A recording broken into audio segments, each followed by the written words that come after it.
Bienvenidos, estudiantes del Centro Educativo Sor María Romero. El contenido de hoy es Arquitectura de la computadora.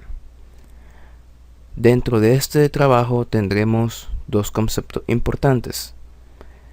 Dichos conceptos deberán ser tomados con nota en el cuaderno, ya que serán parte de la evaluación. Los conceptos importantes son CPU y periféricos. Sin más, procedemos con la clase.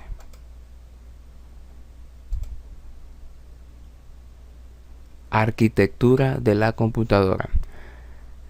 Cuando decimos la palabra de arquitectura de la computadora, nos referimos al diseño conceptual y a la estructura operacional fundamental de un sistema de computadora. Pero, ¿qué tenemos dentro de un sistema de computadora? Tenemos dos elementos muy importantes. Tenemos el CPU y tenemos los periféricos. El sistema de computadora o la arquitectura de la computadora, definiéndolo de manera más simple, es cómo el hardware interactúa para funcionar o hacer funcionar a la computadora. Recordemos, como vimos en temas anteriores, el hardware son aquellos elementos de la computadora que podemos tocar, los elementos sólidos, y el software serían los elementos que no podemos tocar, tales como los programas de computadora. La computadora recibe y envía información a través de los periféricos por medio de los buses o canales. Esos buses o canales no son nada más que los cableados que conectan cada parte de la computadora con la tarjeta madre, que dentro de la tarjeta madre tenemos el procesador, que en otras palabras sería lo mismo que el CPU o el cerebro de la computadora.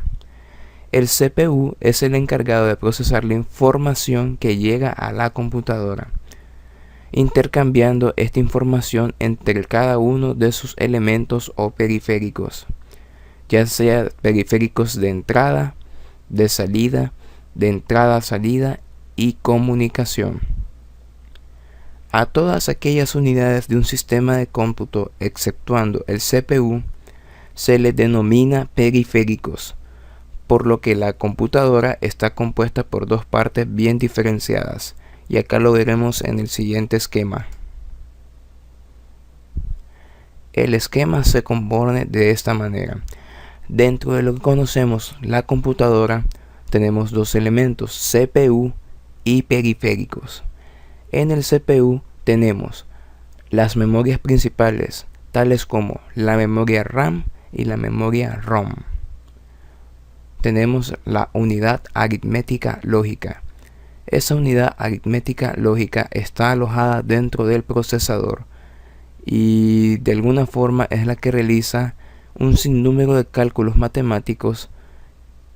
Viéndolo de una manera matemática, esos cálculos matemáticos que realiza la unidad aritmética lógica o ALU son los que permiten que la computadora funcione con la velocidad que ésta trabaja.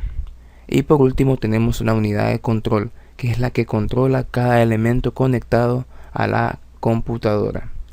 Dentro de los periféricos tenemos de entrada, de salida, de entrada a salida y de último de comunicación. Cuando hacemos referencia de entrada o de salida, nos referimos que son periféricos de solamente entrada de información, periféricos de solo salida de información, periféricos de entrada y salida de información y periféricos de comunicación.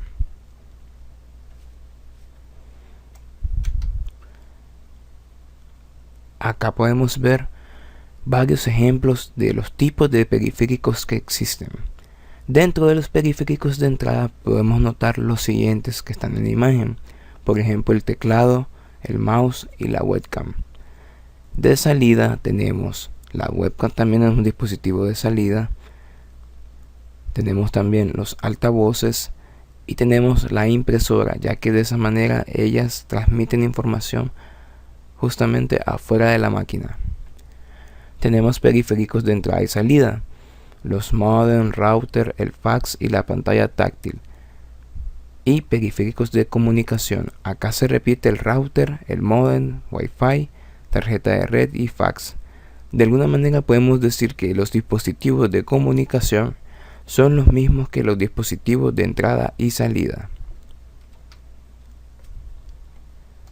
De esta manera damos por culminado el video de hoy. Espero que esta información les sea útil para completar la tarea que se le asignó. Sin más, me despido.